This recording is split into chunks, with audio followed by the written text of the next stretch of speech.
Hello, and welcome back to another episode of Sacred Games Daily. We got something a little different for you today. We're going to do our first review episode. This will be the first time one of us has beat a major new game that's recent. While we've been doing this podcast, I recently finished Final Fantasy VII Rebirth, and I have lots to say about it. No spoilers here. It's spoiler-free. There will be spoilers potentially for Final Fantasy VII Remake, which is 4 years old at this point, so you should be okay. But this is going to be a Final Fantasy VII Rebirth review, and I'm going to bounce off Joe. Joe has played Remake. He hasn't played Rebirth, so yes. he's just kind of bouncing off me here. But man, Joe, I got so much to say about this all over the place. Largely positive. This is an amazing game. This is a phenomenal experience. Obviously, I have bias towards the Final Fantasy VII franchise because I love it so much, but I genuinely think this is an amazing game. Just kind of in awe from the very beginning. It exceeded my expectations of what I expected it would be. I was expecting it to be a Final Fantasy VII remake that just continued on kind of with a maybe a little more open, but mostly kind of a linear continuation of Remake, a part 2. But what this ended up being was a massive, massive game with a different scope and a different angle, more like a Witcher 3 in length, if you did everything. This game is chock full of mini-games, side quests, places to travel, different methods of travel, things to climb, things to do, things to discover. I mean, even just the mini-games have so much within them, like the Queen's Blood mini-game. You can collect cards for it and build out your deck. And that's just one of there's officially 20-ish minigames, but the game has so many minigames scattered throughout it that it's more than that. And that's one of the things I really appreciate about Final Fantasy VII Rebirth. And I don't feel like this happens in games too often anymore. I feel like it did back in the day is Final Fantasy VII Rebirth is always introducing new ways to play the game. So it's like most games, it's like, here's your combat, maybe here's puzzles, and there's cutscenes, and that's the game. Yep. But this is like, oh, you're 48 hours into the game, this temple or building we're in, we're going to introduce a new mechanic where you throw boxes, and there's a new UI for it, and there's new controls, and you got to throw boxes at stuff. And then you go a little further, and it's like, oh, hey, we want you to collect these orbs and channel them at this place, and it's with new controls, and it's with new, just new mechanics and stuff. And they keep introducing that throughout the whole game. Side quests, mini games, main story. It's just new ways of doing things. Maybe this is a race. Maybe this is a collection. Maybe this is a mini game within a mini game. It goes on and on and on. There's so much content here. I kind of want to break down the pros and cons and then go into. Here's the thing that sucks about when you talk about a game and you give it pros and cons and you criticize it. I feel like I have more to say about the negative things. I feel like it's just more to talk about, but ultimately this game is a huge, huge net positive. So good. I'll start with the pros. Yeah, please do. And of course, for those of you that played Remake, you'll know a lot of this already is what to expect, but the graphics and the, what's the word I'm looking for? The presentation. Overall value of the game is one of the best I've ever seen in gaming. I'm not saying it is the best. I'm not saying nothing compares, but it's one of the best. It just feels like the budget is extremely high. I have no idea what this cost. We know that The Last of Us Part 2 cost $230 million. Yeah. It doesn't feel crazy to me to think that this cost more, but then I have a hard time believing that as well because these games don't really sell as well as Last of Us. Yeah. So I'm like, could they do that? I know Sony subsidizes and helps pays for the development or exclusiveness or whatever, but just the presentation value is off the charts. The voice acting is perfection. The soundtrack is perfection, and there's so much varied music throughout the game. Not only is there varied different tracks, but a lot of the tracks get remixed and used in different ways. There's different tracks for different areas, quests throughout the whole story, and they're all so good. Like the kind of tracks that you can just be like, oh, I'm just going to let this play over and over again. It's so good. Yeah. So I'm talking about a peak presentation, peak graphics. Wow. The characters are so good. Most of the characters feel like they could be main characters. They're so good. Yeah. Then you have really throwaway side characters that still leave an impression on you. The writing is great. The voice acting, the dialogue, it's all so good. most all of the mini games are at least fun to play, if not downright addicting, like Queen's Blood. I mean, we talked about Queen's Blood a lot on this podcast before, where it's like they could make that a mobile game that you just played independently and it would be good. And I mean, the open world concept, I lean definitely more towards good, but that's something I want to break down with you a bit. Okay. But fun open world, just plenty to do, lots of content for your money. It's a $70 game. There's no microtransactions. There's no online. And this is a game that takes over 100 hours if you want to complete everything, if you want to completely master it. It amazes me continually how you think to yourself, okay, they said that this is covering this certain section of the game. And this isn't a spoiler. This is what they've said in trailers and released. This covers from the end of Remake to the Forgotten Temple of the original game. That's the end of Disc 1. Okay. And when you play this, you think to yourself, okay, that's a lot of stuff to cover. Plus, they've introduced new stuff and new characters and new areas. And you're like, well, they're probably not going to do this little thing like for instance, in the original Final Fantasy VII, there's this part where somebody's like dried up on the beach and you have to do CPR on them. Okay. And it's like this little CPR thing. That's in this game. I thought they would have just not put that in there. There's a thing where you have to like get on the back of a dolphin and the dolphin jumps so you can reach a platform. Right. And it only happens once in the original game.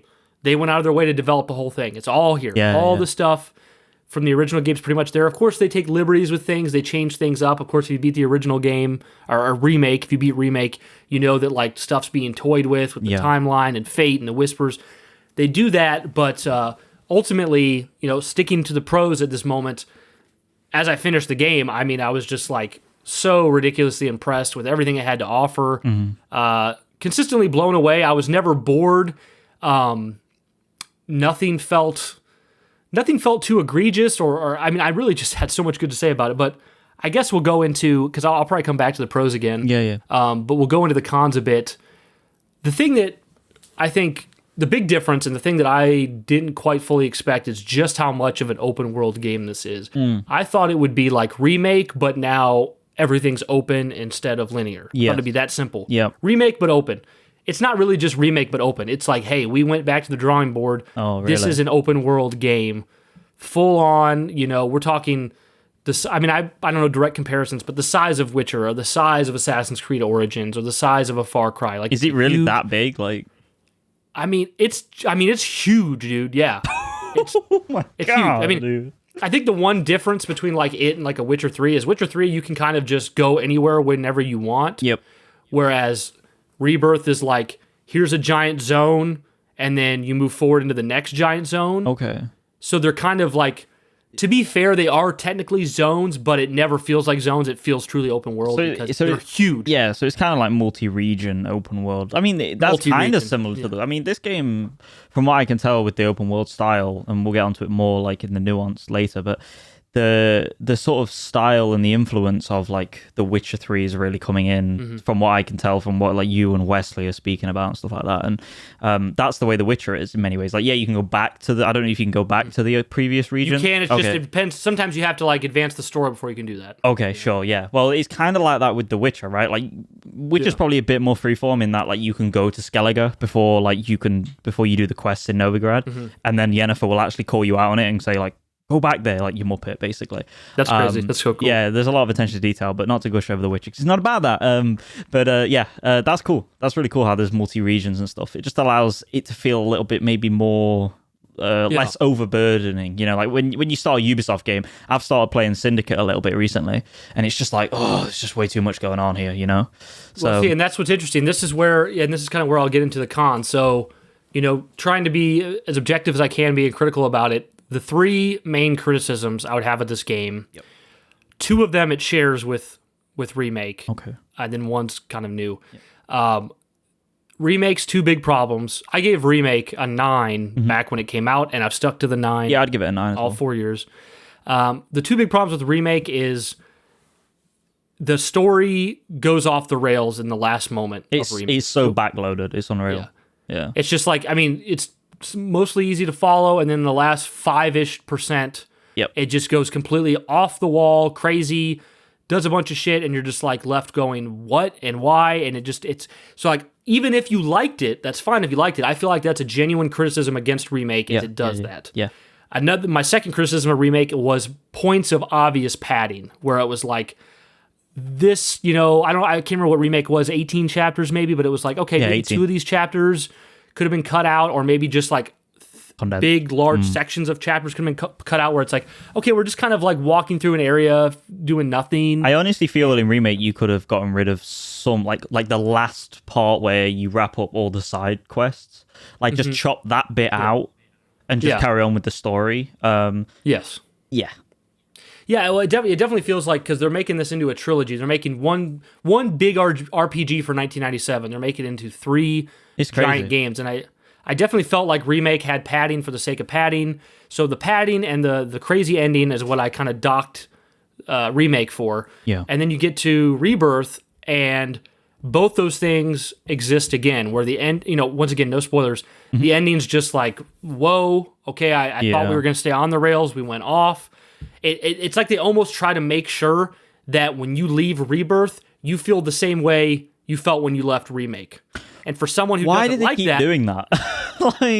I think, and this is something I kind of want to talk about too, is I think that for them, I think part of it's quite genius. I think what they're doing is they're saying, okay, people have asked for a Final Fantasy VII Remake for so long, and if we're going to do this, we want to do this right, we want to do this in this big, major, AAA, high-budget way, but we need the time and the money to make this happen, and there's no way we could tell this whole story the way we want to in modern-day technology in one game. So it needs to be multiple games, and we need to find ways to hook people and make them keep coming back for more and keep it in the zeitgeist, keep it in the conversation.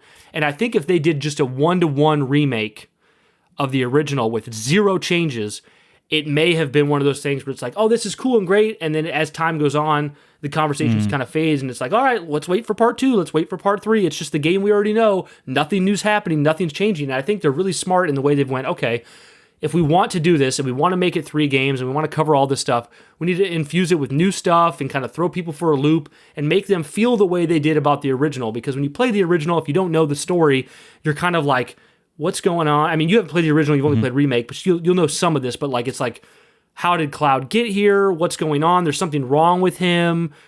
People aren't telling him everything. Who is Sephiroth? What is this? There's a lot of confusion and wonder in the original game. And if you're just straight up remaking the original, you kind of lose all that, because if you already know it, it's just like, okay, I'm waiting for the next plot beat. Yeah. So they changed it up in such a way that they're kind of making you feel the same way you did when you played the original, where it's like, I don't know what's happening, what's true, what's false, why is this going on?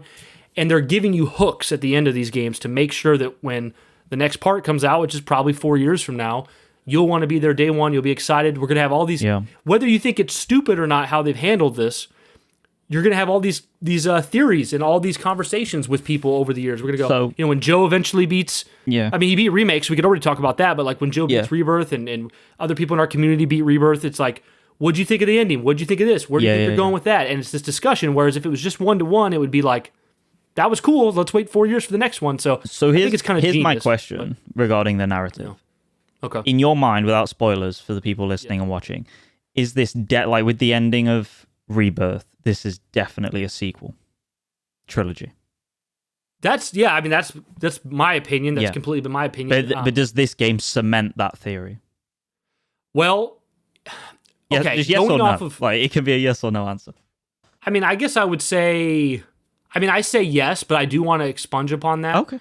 Because, and I'll just use Remake as the example, because I don't want to touch on anything story related to Rebirth.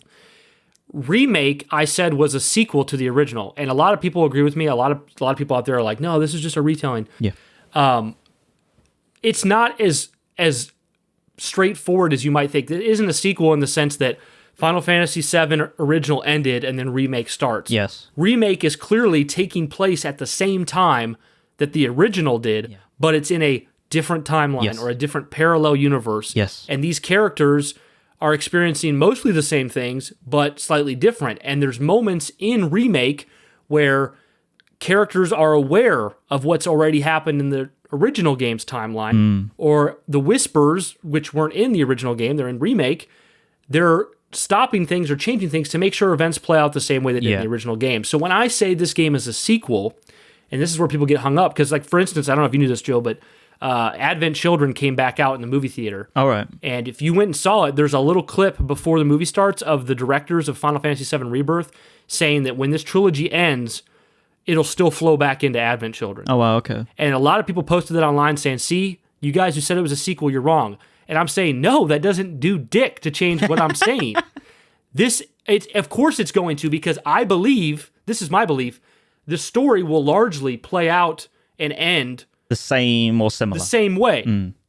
Which is clever in my mind, because they're retelling the story, but they're also making it a sequel, remake, requel kind of mid thing, where it's like the original game's events matter to why these events are happening, but it's also telling relatively the same story, and it's all going to end back in the same place, but multiple timelines did happen. And I used to have good examples I could think of off the top of my head. I can't think of it, though, but like there's situations where you've watched movies or played games where there's a multiverse, and that's still proving my point. Like, I guess I could think of like maybe God of War Ragnarok. Okay. There's the whole thing in God of War 2018 that the serpent somehow appeared as if from nowhere in 2018. Well, then in Ragnarok, which takes place long after 2018, the very end of Ragnarok, Thor uses his hammer to hit, what's his name again? Jormungandr. Jormungandr. To hit Jormungandr back into the past. And when he hits him back into the past, he's literally in 2018. Yeah. And I know that's like a conundrum because that's, time travel or multiversal stuff, but like that's still it's paradoxical in many ways. Like and that's what Final Fantasy is doing. So yes, it's firmly a sequel in my mind. Nothing's changed there at all, but I just wanted to clarify it's not that type of way. But going into so like I said, for Remake, my two main criticisms were padding and convoluted off the rails ending. Both those things are in Rebirth. Hi there. Thank you so much for sticking with us up until this point in the episode. Whether via audio or video, we greatly appreciate it. Now, if you're new here, make sure you join the Sacred Icon Discord. We'd love to have you there to talk all things pop culture or just talk about general life stuff. Make sure you join. We're always listening. We're always open to that stuff. And I'd also be remiss to not mention the Sacred Icon podcast. That's obviously available on Spotify, Apple, Google, etc., etc. That is hosted by Bryan and Josh. They have an amazing chemistry that is irreplaceable, and it can never be emulated. They talk all things from movies, to video games. It's a great time. And definitely go check that out. All those links for the Discord and the Spotify's and everything are down below / on screen now if you're watching. But anyways, back to the episode. The third issue, which I go back and forth from praising and being an issue of Rebirth, is the open world. Okay. So I kind of had a conversation with Joe a few days ago about open worlds. I'm glad we kind of got that out of the way because we were kind of not on the same page, and we got on the same page. I asked Joe, I'm like, what type of open worlds are consistently copied and used in mainstream games? So I know there might be 50 different ways to do open world, but what I'm asking is, what are the core ones that people copy and use over and over and over again? Like, for instance, if he said GTA 5 or Red Dead Redemption, that wouldn't count because the Rockstar. Because they're Rockstar open worlds. Only Rockstar is really doing that, right? But then if you go, if you say Assassin's Creed or Rise of the Ronin, Ubisoft, both Ubisoft style, where you go to different encampments and clear them and collect stuff, and then there's the third kind of open world that I hadn't thought of that Joe was totally right about, which is like your Shadow of the Colossus. Wait, actually, did I mention? Well, there was another one as well. Well, there's four. Is there four total we talked about? Well, I don't know which one. There's the Elden Ring. Because I said there was the Elden Ring, Breath of the Wild, which is and Dragon's Dogma now, which is kind of like no markers on the map, go anywhere, figure stuff out on your own. You got the Ubisoft style, which is very much like towers, check marks, map locations, clear encampments. That's Ubisoft is the one we see the most. And then you have that's the three, right? So you got Ubisoft, you have the Unguided. The one you said, which is like the unguided, like Breath of the Wild, Elden Ring. The blank canvas in many ways. And then you have the kind of what did you use for like Shadow of the Colossus and stuff? Journey. Well, this is the thing, right? Like you can go so nuanced with it. So like in my opinion, like Elden Ring, Breath of the Wild and stuff, they're kind of a hybrid between like your Death Stranding, Shadow of the Colossus, come Ubisoft. Okay. But then you get into the weeds of it, right? So like for me, here's the thing. This is what I think we agreed upon. We said the open style of it that is unguided, right? Lack of map markers. That's the most easy way to put it. Then you've got the Ubisoft, right, which is the most common, and that bleeds into the Sony games like Ghost of Tsushima and it's everywhere. And then you've also got another one which is not really single player, but it's more sort of survival open world stuff like your DayZ and stuff like that, which is more survival. So you've got like your sim stuff that is literally emergent gameplay. I mean, you could probably fit Sea of Thieves in there potentially, but it's all there. So those are the three I would say.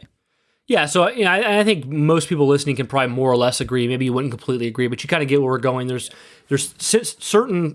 three-ish main open worlds that kind of get repeated. Then you have, like I said, you have very specific to Rockstar. Rockstar's open world. CD Projekt Red. 3, CD Projekt Red. You could probably make the argument Cyberpunk is similar to Witcher 3 in some ways, but like I think of Witcher 3 as being like nothing's quite like that. And one of the reasons why Witcher 3 is like heralded as one of the best RPGs ever is because every quest you do, side quest, random, main quest, it all feels written and curated, delivered so well, curated that it feels like anything could have been a main mission. Bang on. Where does Final Fantasy VII Rebirth fall on this scale? If you made me choose one thing and just slot it in, it's definitely Ubisoft, which would immediately send up red flags probably to a lot of people because Ubisoft, even though it's the most common, it's the one that people are like, oh my gosh, not another go to towers, clear encampments. But that is at its core what Rebirth is. I think Rebirth stands above your typical Ubisoft open world. I don't think it comes near Witcher 3 level. Yes. Where it's like everything feels so valuable. But the thing about Rebirth's open world is you have pristine, amazing combat.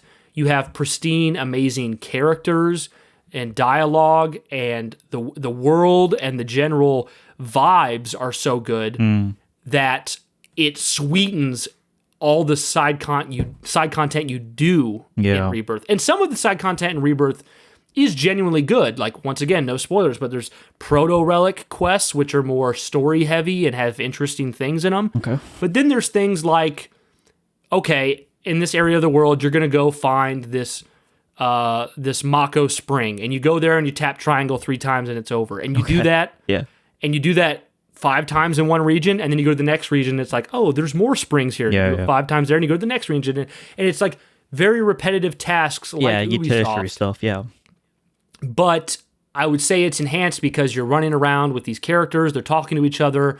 You know, it's feeded into the world, and I know that Ubisoft games feed into the world as well, but I feel like Rebirth's open world, to my surprise, because I thought in Remake, if you do the side quests in Remake, they're pretty shit. Like, I mean, it's nice that they're there. Yeah, they're not outstanding.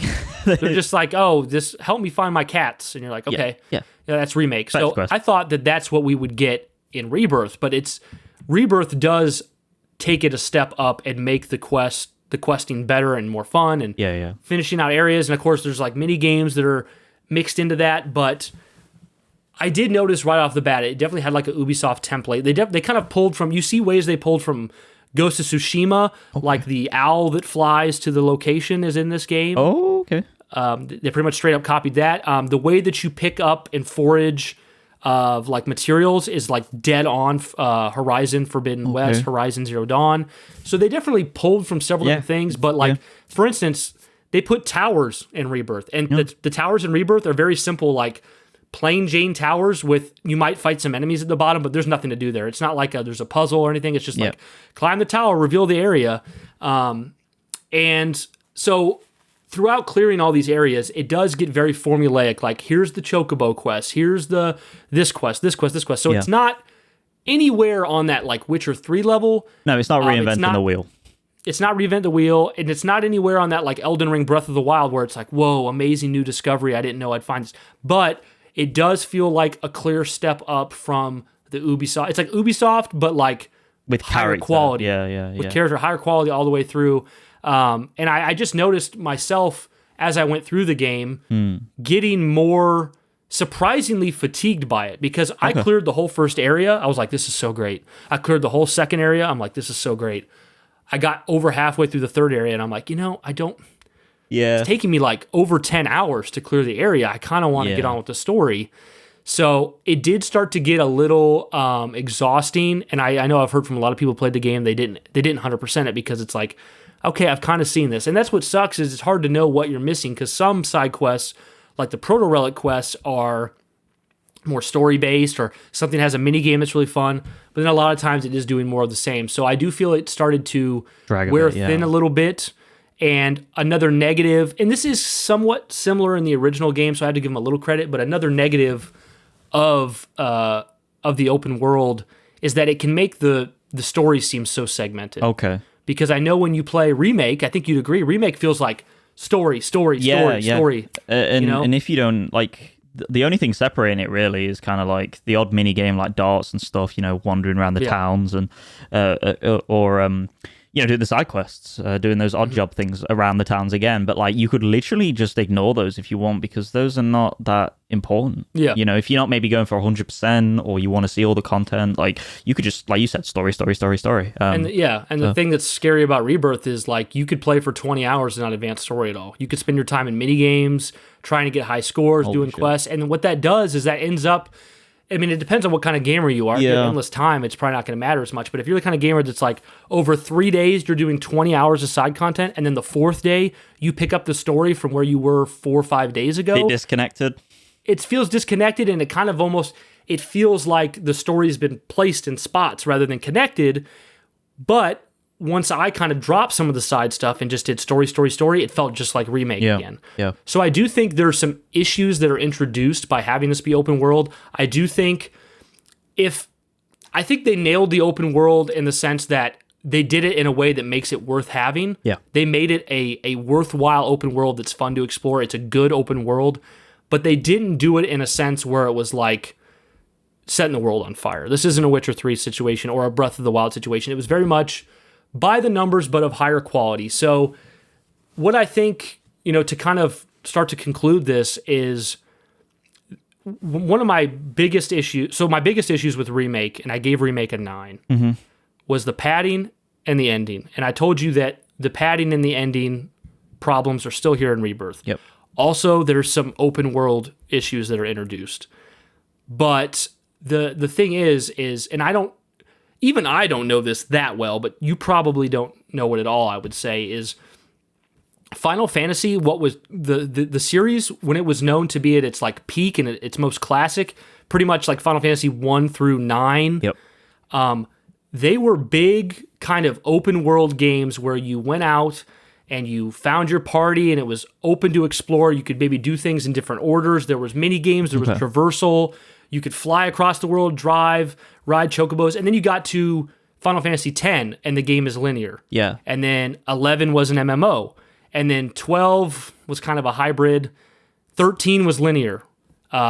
16, I know 16 is like said to be open, but it's really just open zones that feels like a big hallway. Okay. So it's kind of linear. And then Final Fantasy 15 was open, but it was really choppy and segmented. Like the first 1/3 of the game was open, and then the last 2/3 was a straight line. When I played 15, it just felt weird. Yeah, and the quests were awful. We're talking Dragon Age Inquisition or the worst of Ubisoft. Yeah, just nothing going on. Just check 15. boxes. So it really feels like from Final Fantasy 1 through 9, they had this great style of like these big open Final Fantasy games with so much depth, so many characters, so many mini games, so many side quests, so many places to go, and this freedom. And like I said, once they entered into the PS2 gen, it became more linear, let more stuff cut out. Final Fantasy 13 doesn't have towns. It doesn't have NPCs to talk to. Yeah. It's straight, it's linear. So it feels like we have been trying to find our way. They've been trying to find their way with Final Fantasy for so many years. And even 16, which is a game I love, Final Fantasy 16, I showed Joe when he came over to my house and played it. 16's got great production value, story, characters, combat. But 16 is literally, you fight and you talk to NPCs and you watch cutscenes. That is the whole game for 70 hours. Yeah. When you're playing Rebirth, it's just like those original Final Fantasies. You could be doing mini games, you could be talking to NPCs, you could be doing combat, you could be riding on vehicles, you could be traversing the world, you could be swimming, you could be like there's so much content to do. It really feels like Rebirth is the first Final Fantasy to feel like 1 through 9. Oh wow. Like it feels like this is the execution of the original concept of Final Fantasy 1 through 9 done in a modern setting where you just feel completely overwhelmed and just an embarrassment of riches of content, things to discover, things to do. The story kills it. The characters kill it. The cutscenes, the production value. It has everything that you could possibly want. Yeah. And it's Remake, but so much better. Now, I, in a very biased kind of personal way, with my sentimentality towards Remake and my desire for linear games, yep. I think I like Remake more. But Rebirth is unequivocally a better game all the way across. Okay. The combat's been improved. You have synergy moves where 2 characters can come together and do an attack that's combined. Like that was introduced in Intermission DLC, right? Intermission, yeah. So you can have like Tifa jumping off Cloud's sword, stuff like that. The combat's better. The traversal's better. I mean, you can go up mountains and stuff like that now. And mountains. Everything about Rebirth is a step up and an improvement from Remake. Wow. And just so I give Remake a 9 with the padding and the ending issues. Okay, nice. That's for Remake. Yeah, Joe, that was Remake. So then for Rebirth, we're talking it's got those same issues plus some open world issues, but it's better in so many ways. I'm at a 10 out of 10 for Rebirth. Oh wow. That's what I would give Rebirth. So we got 9 for Remake, 10 for Rebirth. Oh, wow. 10 for Rebirth. And I personally like Remake more, but I give Rebirth a 10 out of 10. This to me is on your Elden Ring level. Wow. This is on your Tears of the Kingdom, Breath of the Wild level. It's one of those games, man. It is one of those 10 out of 10 experiences. And I understand. I just beat the game. Yep. Hype, bias, recency, all that stuff. Could I eat my words in 3 months, in a year? Absolutely. Of course, I don't feel that way, but who does when they're talking in the moment? No. Because I know that I like Remake more, and I know I gave Remake a 9, and Remake's been a 9 for years, but Rebirth, dude, it is just such a... I cannot believe when I play it how much has been put into it. I can't believe... I'm like, how does this exist? How can they afford this? How can this make enough money? It's so good, and there's so much content, and it just keeps giving, and the content doesn't feel... It doesn't feel erroneous. It doesn't feel wasted. Yeah. The music is just god tier. I mean, I think the story's amazing because it's the story of the original. But of course, they introduce that multiverse stuff and they do some wacky stuff and go a little too crazy at the end. That stuff's there, and those complaints are real. And I feel like if you've listened to this whole thing, I've given a lot of cons to the game. The game it pushes itself too far at times. It pads things out. It gets convoluted and doesn't need to. Mm-hmm. You know, the open world is just like, couldn't you guys toned it down a little bit? Stuff like that. But it is just so exceptional on so many other levels that the package it's way better than I thought it would be. Like, nice. I thought this would be a really good game. It beat all my expectations. I think it's a 10 out of 10. And I know that, I know there's going to be people who are like, Bryan, come on now. Come down from it. But I just feel that way. I really, and the thing is, the whole time I'm playing the game, I'm like, is this a 10? I'm like, well, it's probably not going to be a 10. I'm like, is it a 10? I'm like, no. And then I get further. I see a mistake or I see something wrong with it. And I'm like, maybe this is going to be a 9. I think a 9 might be fair. But then I finish the game and I'm like, it doesn't feel right to give it anything less than a 10. Like, it is so good. And I think if you look at like the Metacritic and you look at the critical reception, it's a 92 on Metacritic, must play. Remake's like an 87. Yeah. It's unanimous. This is just a quality game, dude. Yeah, it's so good. It's in and that that's echelon, it's not to say it's perfect. And I know we had a discussion in the Discord about this today. This isn't a dig on anything, but like I wouldn't personally use the term masterpiece for it because I feel like it's a flawed game and I feel like it's not perfect. Mm-hmm. And people might be saying, well, why are you giving it a 10? Well, I don't think any game is perfect, No. I just think it's a confluence of so many things coming together and being such a high quality product. I can't believe it was designed in 4 years. I cannot believe they developed this game in 4 years. Yeah. Blows my mind. Yeah. Yeah, dude. I'm happy for you. I'm grinning. 10 out of 10. Yeah.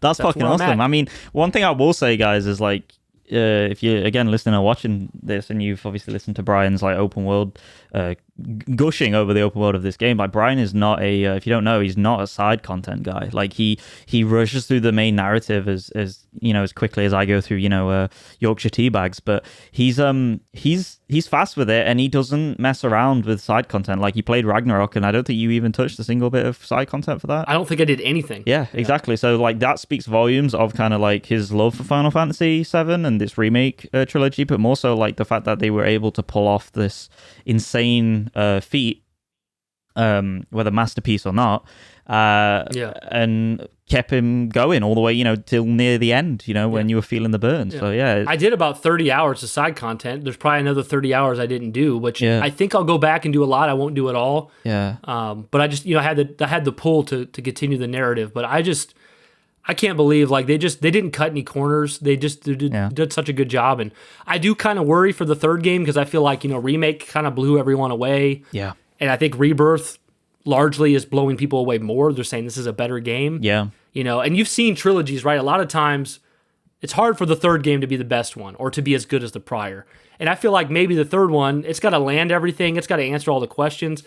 It might be an 8 out of 10. Who knows? Or maybe it's the best. I have no idea. But like, I feel like they've set the bar so high with this, and I feel like Rebirth's going to be a game that people look back on and go, damn, like this is like the Assassin's Creed 2 moment. Okay. You know what I mean? Yeah. Stand out. And I think maybe a negative for people is like they've been looking for this like Final Fantasy 1 through 9 experience for so long, and they're getting it here, which is great. The one negative for them might be, oh, well, it's the middle of a trilogy.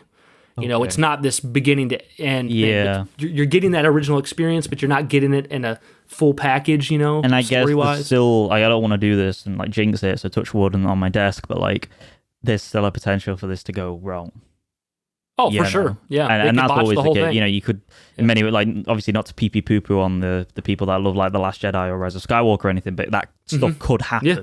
You know, or even Absolutely. Return of the Jedi. Some people don't like Return of the Jedi. You know what I'm saying? Yeah. So, that's awesome, dude. I mean, like, I've obviously taken a back seat in this discussion because I don't know anything about Rebirth. Like, I'm completely blind on it. Aside from, you know, my joy and love for the fact that Bryan's, you know, had so much fun with this, and obviously my enjoyment of Remake. But that's awesome, dude. Like 10 out of 10 stuff, like straight out the door. That's awesome. You know, and even if it like comes down because of the supposed recency bias or honeymoon phase or whatever, like you probably only will come down to like a 9. Like, yeah, I mean, I don't see, and I think what makes me, nothing's foolproof, but I think the fact that I like Remake more kind of levels me out. Yes. You know, because it's like I didn't enjoy this as much as Remake, but it seems so clearly superior. like an objectively, You know, so that kind higher, of helps me get to the 10. Yeah, because I mean, if we're going if I were going like really in my feels, like they're both just 10s to me, but like I'd put Remake above this for personal feelings. So but awesome. It's been awesome, and I look forward to you playing it. I think you'll like it more than Remake. I didn't touch on how one huge negative, which is endless Chadley. That's one problem.